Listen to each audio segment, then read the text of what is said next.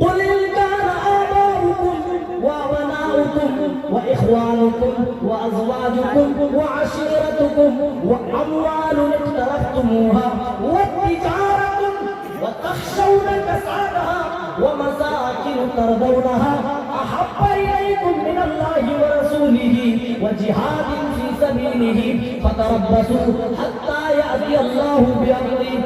اللہ فرما رہا ہے اے میرے محبوب صلی اللہ علیہ وسلم، آپ اپنی امت سے کہہ دیجئے کہ جب تک تم اپنے نبی سے اور اللہ سے اتنی زیادہ محبت نہ کرنے لگو، اگر ان 8 چیزوں کی محبت تمہارے والدین سے زیادہ، تمہارے بھائیوں سے زیادہ اور تمہاری بیویوں سے زیادہ، تمہارے کاروبار سے زیادہ اور تمہارے مال و دولت سے زیادہ اور تمہارے بزنس اور کاروبار اور گھر مکان سے زیادہ جب تک اللہ اور اس کے رسول کی محبت نہ آ جائے، اگر اللہ اور اس کے رسول کی محبت ان 8 چیزوں سے زیادہ نہیں ہے، اگر ان 8 چیزوں کی محبت اللہ اور اس کے رسول کی محبت سے زیادہ ہے تو اللہ کہہ رہا ہے اے نبی آپ ایک چھوٹے اعلان کر دیجئے، اپنی امت کو سنا دیجئے فَتَرَبَّصُوا حَتَّى يَأْتِيَ اللَّهُ بِأَمْرِهِ، کہ ان کے اوپر اللہ کا عذاب آنے والا ہے، وہ اللہ کے عذاب کے پھر منتظر رہے ہیں۔ میرے بھائیوں، ہم اپنے والدین سے محبت کرتے منع نہیں ہے، ہم اپنے اساتذہ کی تقریب کرتے عزت کرتے منع نہیں ہے، ہم اپنے بڑوں کی توقیر کرتے ہیں، ان کا ادب کرتے، ان کی بات مانتے، ان سے محبت کرتے منع نہیں ہے، بیوی سے محبت کرتے، اپنی اولاد سے محبت کرتے منع نہیں ہے، مال کی محبت بھی دل میں، اپنے کاروبار اور اپنی تجارت کی بھی محبت ہمارے دلوں میں، اللہ ان محبتوں کو اللہ تعالیٰ منع نہیں کرتا ہے، لیکن اللہ کا مطالبہ یہ ہے اے میرے بندو، ان تمام چیزوں کی محبت اللہ اور اس کے رسول کی محبت سے زیادہ نہیں ہونی چاہیے۔ آج ہم انہی چیزوں کی محبت میں پڑھ کر رب کی نافرمانیاں کرتے ہیں، اپنی بیوی کی ناجائز خواہشات پوری کرنے کے لیے آدمی نافرمانی کرتا ہے، اولاد کے خوابوں کی تکمیل کے لیے آدمی حرام کام کرتا ہے، اپنی بزنس اور کاروبار کو ترقی دینے کے لیے کاروبار کی محبت میں آدمی غلط کام کرتا ہے، اپنے ذات، اپنے خاندان اور اپنی برادری کے لیے بھی آدمی شریعت سے ہٹ جاتا ہے۔ جن چیزوں کو اللہ نے گنایا انہی چیزوں کی محبت میں پڑھ کر ہم اللہ اور اس کے رسول کی محبت کو بھول جاتے ہیں۔ اچھا، رسول سے محبت کیوں کریں؟ اگر ہم نہ کریں تو کیا رسول کی شان میں کوئی کمی ہو سکتی ہے؟ نہیں، تب بھی آپ فاتح الانبیاء ہیں، تب بھی رب کی بارگاہ میں اللہ کے نزدیک سب سے مقرب آپ ہیں۔ میرے بھائیوں، ہم اپنے نبی سے محبت کرتے ہیں تو ہمارا خود کا فائدہ ہے، سب سے بڑا فائدہ جو بتایا ہے وہ یہ کہ ہماری ایمان کی چارجنگ ہوتی ہے۔ جی ہم تو اب تک موبائل چارج کر رہے تھے، ایک چارجر میں ایسا دے رہا ہوں جس سے آپ اپنے ایمان کی چارجنگ کر سکتے ہیں، اور ہم میں سے اکثر و بیشتر کا ایمان دھیرے دھیرے لو ہوتا جا رہا ہے، ایمان کی کوالٹی دھیرے دھیرے ختم ہوتی جا رہی ہے۔ اے لوگوں، اپنے ایمان کو چارجنگ پہ لگا دو، چارجر میری طرف سے فری میں لے جاؤ۔ رسول اللہ صلی اللہ علیہ وسلم نے ایمان کو چارج کرنے کے لیے 3 چارجر بتائے، اس میں سے پہلا چارجر فرمایا ثلاث من کن فیہ وجد بہن حلاوۃ الایمان، 3 چیزیں بھی جن کے اندر ہوں گی وہ ایمان کی حلاوت کو محسوس کر لے گا، ایمان کی کی لذت کو، ایمان کی مٹھاس کو وہ محسوس کر لے گا۔ جی ایمان کا بھی اپنا ذائقہ ہے، ایمان کی بھی لذت ہے۔ وہ شخص ایمان کی مٹھاس کو محسوس کر سکتا ہے جو ان 3 چیزوں کی پابندی کرے۔ ان 3 چیزوں میں سے پہلی چیز اور ان 3 چارجروں میں سے پہلا چارجر جس کے ذریعے سے ہم ایمان کی چارجنگ کر سکتے ہیں، آپ نے فرمایا اَيَّكُونَ اللَّهُ وَرَسُولُهُ أَحَبَّ إِلَيْهِ مِمَّا سِوَاهُمَا۔ ان کے نزدیک اللہ اور اس کے رسول کی محبت بقیہ تمام لوگوں سے زیادہ ہونی چاہیے۔ اگر تمام لوگوں سے زیادہ، تمام چیزوں سے زیادہ آپ کے دل میں اللہ اور اس کے رسول کی محبت ہے تو آپ کے اندر ایمان کی حلاوت آئے گی، ایمان آپ کا شامل ہو جائے گا، ایمان زندگی آپ کا کمپلیٹ ہو جائے گا۔ اللہ اب جو میں حدیث پیش کر رہا ہوں میرے بھائیوں، کان کے پردے اور دل کے دروازے کھول کر کے سنیے۔ اور اس حدیث کو بیان کرنے والے راوی حدیث حضرت حسن حضرت انس بن مالک رضی اللہ تعالیٰ عنہ، اور ان کا یہ بیان ہے کہ جب سے ہم نے یہ حدیث پیارے نبی صلی اللہ علیہ وسلم سے سنی ہے، جب ہم نے پہلی دفعہ یہ حدیث سنی، اتنی خوشی اور اتنی فرحت محسوس ہوئی، اس سے پہلے کبھی ہمیں اتنی خوشی میسر نہیں ہوئی تھی، اتنی خوشی ہمیں نہیں ملی تھی۔ حدیث کون سی ہے؟ ایک شخص اللہ کے رسول کی خدمت میں حاضر ہوتے اور عرض کرتے یا رسول اللہ متی الساعہ، ہمیشہ قیامت کے بارے میں ذکر کر رہے ہیں، اللہ قیامت کے بارے میں سوچ رہے تو روتے روتے کھڑے ہو جائے، اس دن کیا ہوگا میرے بھائیو؟ صحابہ کو کتنی فکر تھی اس دن کی تیاری کے تعلق سے، وہ کتنے حساس رہا کرتے تھے۔ آج ہم اتنے بے خبر ہو گئے، ہم اس دن سے اپنی آخرت سے اتنے غافل ہو گئے، ہم تو دینی سوالات بھی علماء سے نہیں پوچھتے، لیکن صحابہ کرام چلتے چلاتے مسائل عمل کرنے کے لیے پوچھا کرتے تھے، ہم نہیں پوچھتے۔ اور کوئی اگر پوچھتا بھی ہے تو صرف مولوی کو پھنسانے کے لیے کہ مولوی کو مسئلہ معلوم ہے یا نہیں، ورنہ عمل کرنے کے لیے، علم اپنے اندر لانے کے لیے، علم حاصل کرنے کے لیے کوئی آج پوچھنے کو تیار نہیں۔ لیکن پیارے نبی کے پیارے صحابہ تھے جو چلتے چلاتے آپ سے سوال کر لیا کرتے تھے، اللہ کے رسول قیامت کے بارے میں سوچ کر کے ڈر رہا ہوں، اس دن کیا ہوگا؟ آپ اتنا بتا دیجئے وہ قیامت کب آئے گی؟ آپ نے جواب نہیں دیا بلکہ آپ نے پلٹ کر سوال کر لیا، اے میرے پیارے صحابی تم پوچھتے ہو قیامت کب آئے گی، ذرا یہ بتاؤ اس قیامت کے تعلق سے تم نے کون سی تیاری کر رکھی ہے؟ ماذا اعددت لہا؟ اے میرے پیارے صحابی یہ امپورٹنٹ نہیں ہے کہ قیامت کب آئے گی، سب سے زیادہ امپورٹنٹ یہ ہے کہ اس آنے والی قیامت کے تعلق سے تم نے کون سی تیاری کر رکھی ہے۔ وہ لوگوں ہم اور آپ اپنے غریبانوں میں جا کے اس آنے والی قیامت کے تعلق سے ہم نے کون سی تیاری کی ہے؟ سردی کا موسم جب آنے والا تھا، نومبر کے مہینے میں ہی ہم نے سویٹر خرید لیے تھے، جیکٹ خرید لیے تھے، اور گرم گرم شالیں اور چادریں ہم نے خرید لی تھی اور رضائی بنوا لی تھی۔ اب گرمی کا موسم مارچ سے شروع ہو جائے گا، ہم پنکھے ٹھیک کرا لیں گے، اے سی ٹھیک کرا لیں گے، کولر ٹھیک کرا لیں گے، ٹھنڈے پانی کے انتظامات کر لیں گے۔ دنیا میں یہ سارے انتظامات اس وقت کے آنے سے پہلے ہو جاتے ہیں۔ وہ لوگوں ہم آخرت کے تعلق سے اتنے غافل کیوں ہیں؟ وہ اس آخرت کے تعلق سے کسی طرح کی تیاری کرنے کو تیار نہیں۔ آپ پوچھ رہے ہیں ماذا اعددت لہا؟ اے میرے صحابی بتاؤ اس قیامت کے بارے میں تم نے کون سی تیاری کر رکھی ہے؟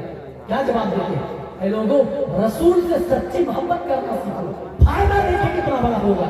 کہنے لگے یا رسول اللہ میں بہت زیادہ نفلی نمازوں اور روزوں کا مالک تو نہیں، میں بہت زیادہ خیر و نیکی کا مالک تو نہیں، اللہ کے رسول لیکن ایک چیز ہے، میں آپ سے سچی اور پکی محبت کرتا ہوں، میرے دل کے اندر تمام چیزوں سے زیادہ اللہ اور اس کے رسول کی محبت ہے۔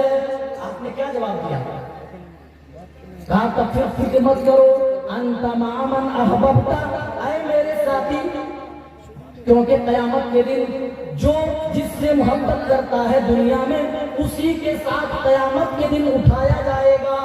اے میرے نوجوان ساتھیوں تم آج کسی کرکٹر کے دیوانے ہو، تم کسی فلمی ایکٹر کے فین بنے ہوئے ہو، اللہ اللہ نہ کرے اسی حال میں تم دنیا سے چلے جاؤ اور جب تم دوبارہ قیامت کے دن اٹھائے جاؤ تو تم وراٹ کوہلی کے ساتھ اٹھو، تم شاہ رخ خان اور سلمان خان کے ساتھ تم اٹھو، تم فلمی ایکٹروں کے ساتھ اٹھو۔ اور لوگوں اپنے نبی سے محبت کرو، کیونکہ اگر تم اپنے نبی سے محبت کرو گے اللہ کے رسول فرماتے ہیں دنیا میں بندہ جس سے محبت کرے گا قیامت کے دن اس کا حشر اسی کے ساتھ ہوگا۔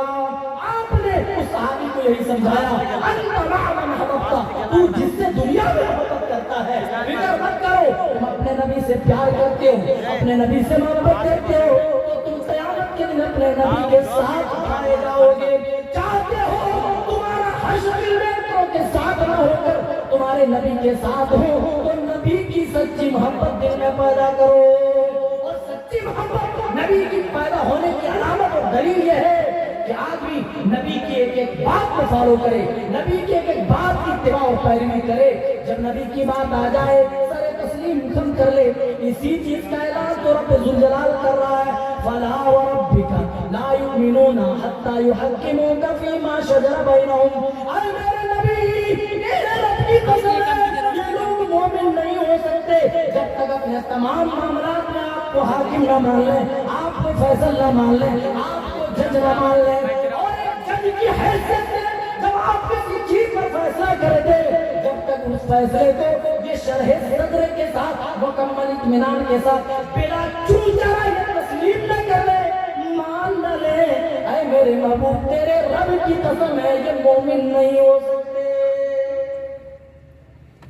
آج دیکھیں حدیثیں آتی ہیں کہ اللہ کے سوا کوئی حاجت روا نہیں، خود قرآن میں اللہ بیان کر رہا ہے وہی تمہاری مشکل کشائی کرتا ہے، وہی تمہاری بگڑی بناتا ہے، وہی تمہارے نفع اور نقصان کا مالک ہے۔ آدمی 2 ٹکے میں تعویذ لے کر تعویذ پہ بھروسہ کر رہا ہے، قبروں پہ سجدہ کر رہا ہے، غیر اللہ سے مدد طلب کی جا رہی ہے۔ وہ میرے بھائیوں اللہ سے محبت کی علامت یہ ہے، رسول کی محبت کی علامت یہ ہے کہ اللہ اور اس کے رسول کی مکمل اتباع کی جائے۔ اللہ سب سے زیادہ رسول سے محبت کس نے کی ہے؟ دعوے تو بڑے بڑے ہیں، سبوں کا دعویٰ ہے کہ ہم نبی سے محبت کرتے ہیں۔ میرے بھائیوں نبی سے محبت 2 طرح کی ہوتی ہے، ایک تو نبی کی ذات سے محبت ہے اور ایک ہے نبی کی ذات کے ساتھ نبی کی بات سے محبت کرنا۔ جب تک نبی کی بات سے آپ محبت نہیں کریں گے صرف نبی کی ذات کی محبت آپ کو فائدہ دینے والی نہیں۔ ابو طالب کون تھے؟ آپ کے چچا تھے نا، کتنی محبت تھی، اللہ اکبر۔ کہا بھتیجے جا، تیرے رب نے جو تجھے حکم دیا جا کر کے کسی کو حیران کر دے۔ جب تک ابو طالب موجود ہے تیرے طرف اٹھنے والے ہاتھ کاٹ دیے جائیں گے، تیری طرف اٹھنے والی آنکھ کھول دی جائے گی۔ جاؤ رب کی طرف سے جو حکم ملا ہے جاؤ اعلان کر دو، تیرا چچا دیکھ لے گا۔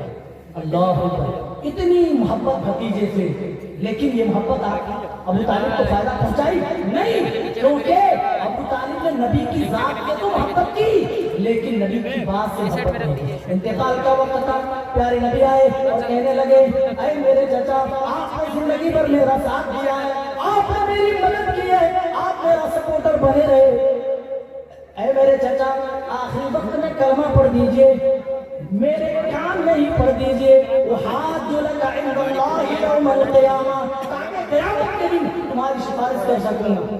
وہاں بڑے بڑے بادشاہ ولید بن مغیرہ، ابو جہل، ابو لہب، ان جیسے صنادید قریش موجود تھے بیٹھے ہوئے، اور وہ تانا دینے لگے لگتا ہے ابو طالب مرتے مرتے باپ دادا کا دین چھوڑ کر چلا جائے گا۔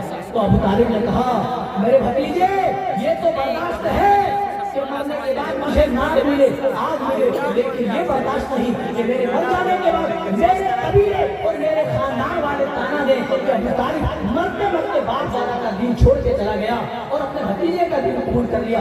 اس ڈر سے نبی کی بات پر عمل نہیں کیا تو ابو طالب کو نجات نہیں ملی۔ یہ دلیل ہے اس بات کی کہ نبی کی ذات سے صرف محبت کرے یہ کافی نہیں۔ نبی کے صحابہ کو دیکھو میرے بھائیوں، نبی کے سامنے وہ اپنی نگاہیں نیچی رکھا کرتے تھے، نگاہ اوپر اٹھانے کی بھی جرات نہیں کر سکتے تھے۔ عروہ بن زبیر مکہ کے سرداروں کے پاس آتا ہے اور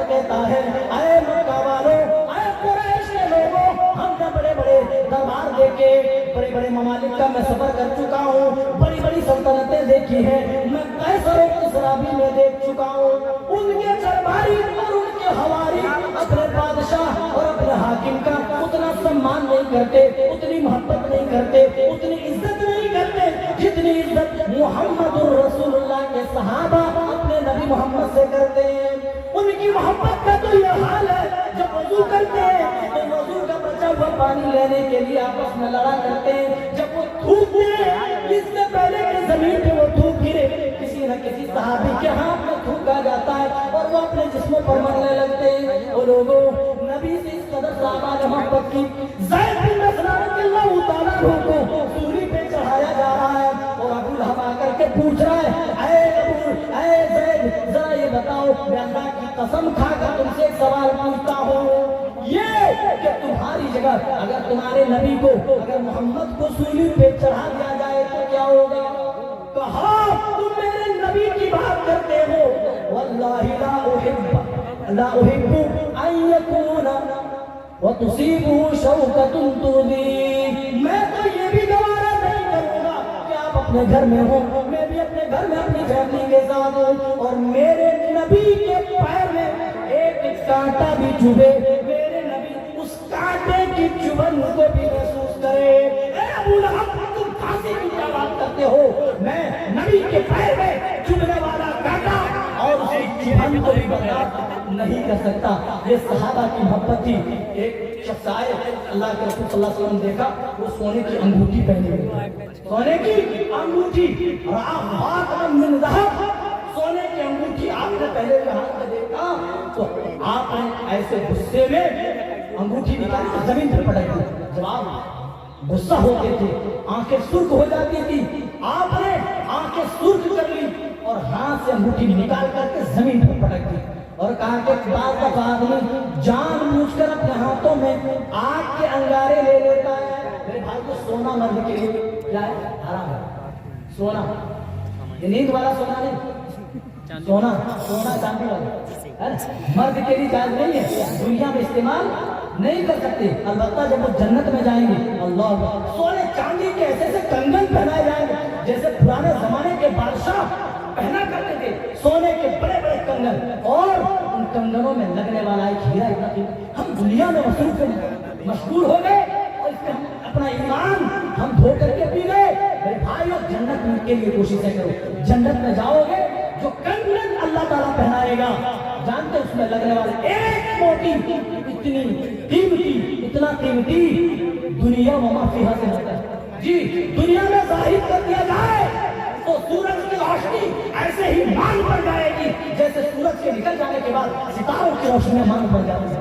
جی اس جنت کی طرف دوڑ لگاؤ، اللہ اسی بات کا اعلان کر رہا ہے، وَسَارِعُوا إِلَىٰ مَغْفِرَةٍ مِّن رَّبِّكُمْ وَجَنَّةٍ عَرْضُهَا السَّمَاوَاتُ وَالْأَرْضُ۔ تم دنیا کے پیچھے دوڑ لگا رہے ہو، دنیا کے پیچھے بھاگ رہے ہو، یہ دنیا کسی کے ہاتھ آنے والی نہیں، دنیا کسی کے ساتھ وفاداری کرنے والی نہیں، دوڑ لگانی ہے، تمہیں کمپٹیشن کرنی ہے، ایک دوسرے سے مقابلہ کرنا ہے، ہاں کرو، کیوں نہ کرو، جس طرح صحابہ کیا کرتے تھے اس طرح کرو نا، تم اپنے رب کی مغفرت پانے کی طرف کا دوڑ لگاؤ، اس بات کی کوشش ہو کہ رب تم سے راضی ہو جائے، رب کی مغفرت تمہیں مل جائے اور جنت کا پروانہ مل جائے، اس بات کے لیے تم دوڑ کیوں لگاتے ہو؟ اور صحابہ اس کے لیے دوڑ لگایا کرتے تھے، کمپٹیشن کیا کرتے تھے؟ حدیث اس طرح ہے، ذهب أهل الدثور بالأجور يصلون كما نصلي ويصومون كما نصوم ويتصدق بفضول أموالهم۔ اللہ غریب و نادار مفلس صحابہ نبی کریم صلی اللہ علیہ وسلم کی خدمت میں آتے ہیں اور کہنے لگے یا رسول اللہ، امیر لوگ تو نیکیوں کے معاملے میں ہم سے زیادہ آگے بڑھ جائیں گے۔ کہا کیسے؟ کہ اللہ کے رسول وہ تو نماز ویسے پڑھتے جیسے ہم پڑھتے ہیں، وَيَصُومُونَ كَمَا نَصُومُ، اور وہ روزے ویسے ہی رکھتے جیسے ہم رکھتے ہیں، لیکن ایک چیز وہ برابر کرتے ہیں اور ہم کر نہیں پاتے۔ کہا کیا؟ کہ وَيَتَصَدَّقُونَ بِفُضُولِ أَمْوَالِهِمْ، اللہ نے انہیں مال و دولت سے نوازا ہے، انہیں اللہ نے نعمتوں سے نوازا ہے، وہ اپنے مال و دولت میں سے صدقہ کرتے ہیں، خیرات کرتے ہیں اور زیادہ اجر کما لیتے ہیں جو ہم غریبوں کو نصیب نہیں۔ کتنی حرص تھی نیکیوں کی، کتنی لعنت کی نیکیوں کی، آج ہم دنیا داری کے لالچی ہو گئے، ہم عبداللہ کے بجائے عبد الروپیہ اور عبد الپیسہ ہو گئے۔ میرے بھائیوں صحیح معنوں میں عبداللہ بن جاؤ۔ نبی کے صحابہ نے جس طرح نبی سے محبت کی اس طرح محبت کر کے دکھا دو، اللہ کی قسم دنیا تمہارے قدموں میں خود چل کر کے آئے گی، دنیا بھی سنور جائے گی اور آخرت بھی سنور جائے گی۔ صحابی کھڑے ہیں، ادب کا تقاضا دیکھو، ادب کا تقاضا دیکھو۔ نبی جب آتے تھے نبی کے سامنے نبی کا احترام اس طرح کرتے تھے کہ نبی کو مکمل نظر اٹھا کر دیکھتے تھے، ہاتھ نکالی پھسل اور زمین پر پٹک دی۔ ایسے اس صحابی رسول نے اپنی نگاہیں نیچے کر لی۔ ایک شخص آئے اور کہنے لگے اٹھا لو انگوٹھی۔ کہا کیوں؟ کہا نبی نے یہ تو نہیں کہا کہ اس سے فائدہ نہیں اٹھایا جا سکتا ہے۔ ارے گھر میں جانا یہ مرد کے لیے حرام ہے، تم اسے استعمال نہ کرنا، گھر تو لے جاؤ، گھر میں لے کر کے تو جاؤ، اپنی ماں کو، اپنی بہن کو، اپنی پھوپھی کو، اپنی خالہ کو، کسی کو جا کر کے دے دینا۔ عورتیں تو کم از کم اس سے فائدہ اٹھا سکتی ہیں، تم اس موقع کو غنیمت کیوں نہیں جانتے؟ وہ کیا کہتے ہیں؟ جواب سنیے، بڑے بڑے ہیں محبت رسول کے، لیکن اگر دیکھا جائے حقیقت کے آئینے میں تو تمام دعوے کھوکھلے نظر آتے ہیں۔ پیارے نبی کے پیارے صحابہ نبی سے محبت کس طرح کرتے تھے اور نبی کا احترام کس طرح کرتے تھے؟ کسی چیز کا انکار کر دیتے تھے تو جرأت نہ تھی کہ اس چیز کو وہ بجا لائے۔ اللہ کھڑے ہیں فواللہ لا آخذہ ابدا، جس انگوٹھی پر میرے نبی نے اتنے غضب اور غصے کی نظر ڈال دیے، اللہ کی قسم اس انگوٹھی کو میں کبھی بھی نہیں اٹھاؤں گا۔ یہ تھی محبت، اور اللہ تعالیٰ اسی محبت کا قائل ہے، ہم سے مطالبہ کرتا ہے اے لوگو تم ویسے ایمان لاؤ جیسے میرے نبی کے صحابہ ایمان لائے تھے۔ وَإِنْ آمَنُوا بِمِثْلِ مَا آمَنْتُمْ بِهِ فَقَدِ اهْتَدَوْا، جیسے ابو بکر تم ایمان لائے ہو، اے عمر تم لائے ہو، اے عثمان تم لائے ہو، اے علی تم لائے ہو، اے عبد الرحمن تم لائے ہو، اے زبیر تم لائے ہو، اے عائشہ خدیجہ فاطمہ، جس طریقے کا ایمان تم لائے ہو اس طریقے کا ایمان اگر باقی لوگ بھی لے آئے تو پھر وہ ہدایت یافتہ ہوں گے۔ وآخر دعوانا الحمدللہ رب العالمین، والسلام علیکم ورحمۃ اللہ وبرکاتہ۔